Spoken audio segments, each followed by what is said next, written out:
सर्वेभ्यो नमो नमः। सुस्वागतम।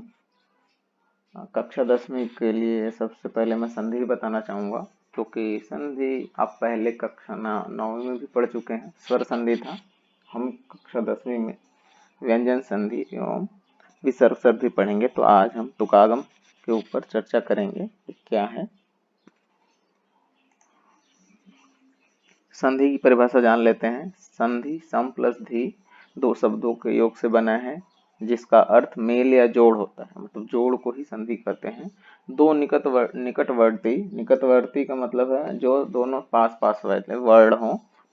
दो निकटवर्ती वर्णों के परस्पर मेल से जो परिवर्तन होता है दोनों में, वह संधि कहलाता है। जैसे देव प्लस इंद्र देवेंद्र, भानु प्लस उदय भानुदय।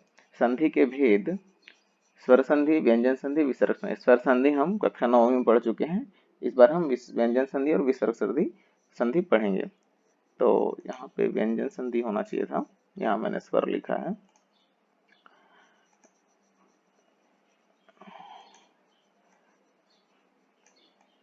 यहाँ पे व्यंजन संधि कर लेते हैं हम। तो व्यंजन संधि क्या है? व्यंजन संधि की प्रथम वर्ण व्यंजनांत हो और उसके बाद का दूसरा वर्ड स्वर या व्यंजन हो, उससे मतलब नहीं है। स्वर संधि में क्या होता था, दोनों आगे प्लस के आगे पीछे, मतलब प्रथम पद का अंतिम वर्ण भी स्वर हो और उत्तर पद का प्रथम वर्ण भी स्वर हो। पर यहाँ क्या है, प्रथम पद का पद व्यंजनांत हो तथा उत्तर पद का पहला वर्ण स्वर या व्यंजन कोई भी हो, तो इन दोनों के मेल से होने वाले परिवर्तन को, विकार को व्यंजन संधि कहते हैं। जैसे वाक प्लस मयम। अब देखिए, प्रथम पद का अंतिम वर्ड क्या है, व्यंजन है, क है। क के बाद देखो स्वर नहीं है, क्योंकि ये क हलंत है, क आधा है, तो ये क ही माना जाएगा। लास्ट में व्यंजन है, स्वर नहीं है। और उत्तर पद स्वर चाहे व्यंजन हो, जोड़ने पे कुछ परिवर्तन हुआ है। यहाँ पे देखिए, यही व्यंजन संधि है।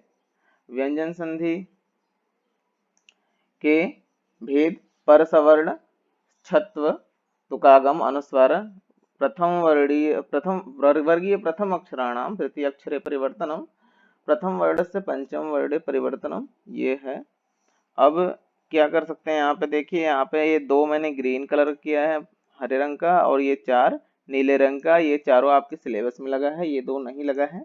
पर हम इस पर भी चर्चा करेंगे जब अनुस्वार संधि पढ़ेंगे, तो इस पर भी चर्चा करेंगे, ठीक है। तुकागम संधि देखिए, पदांत का मतलब शब्द के अंत में, पहले पद के अंत में ह्रस्व स्वर हो, अ ई उ हो। ह्रस्व स्वर अ ई उ के बाद यदि 6 वर्ण आए तो तुकागम होता है। तुकागम देखिए, त का आगम, तुकागम का मतलब है त का आगम, बीच में एक त ऐड हो जाता है, बाद में ये त ही च बन जाता है सूत्र से।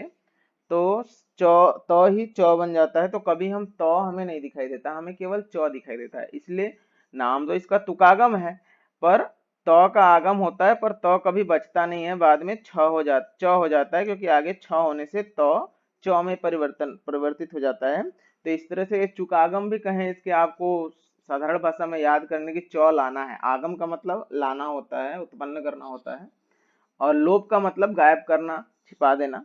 तो आगम लोप का विपरीत शब्द है।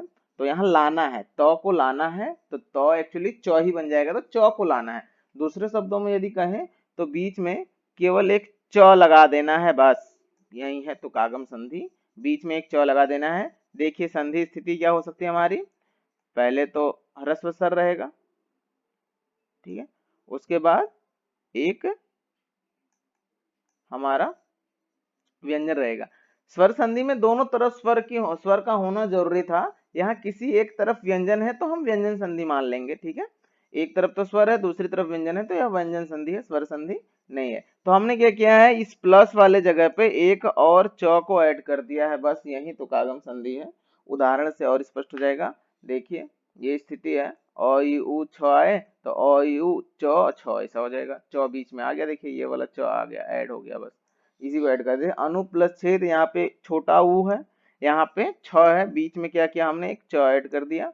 स्व प्लस छ है, यहाँ पे देखिए अ है, यहाँ पर छ है, तो हमने बीच में च ऐड कर दिया। यहाँ पे वी है, यहाँ पे छ है, हमने बीच में क्या किया, एक च ऐड कर दिया। जब इसका संधि विच्छेद करेंगे तो बस च को गायब करके च की जगह प्लस का निशान लगा देंगे, तब भी हो जाएगा संधि विच्छेद।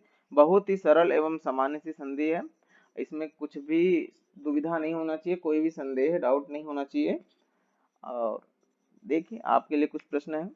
तुकागम में क्या आगम होता है, क्या आगम क्या होता है, तुकागम में आगम क्या होता है? तो का आगम होता है जो च बन जाता है, ये आप लिख लेना। तुकागम संधि कब लागू होती है, स्थिति क्या है, प्लस के पहले क्या होना चाहिए, प्लस के बाद क्या होना चाहिए, तब हम तुकागम करेंगे, ये आपको लिखना है। संधि करना है वृक्ष प्लस छाया, तरु प्लस छाया, सिर प्लस छेद। संधि विच्छेद करना है विच्छेद अनुच्छेद एक छत्रम। आशा करता हूँ आप इन प्रश्नों को लिखेंगे नोटबुक में अपने अभ्यास पुस्तिका में। फिर मिलेंगे, धन्यवाद।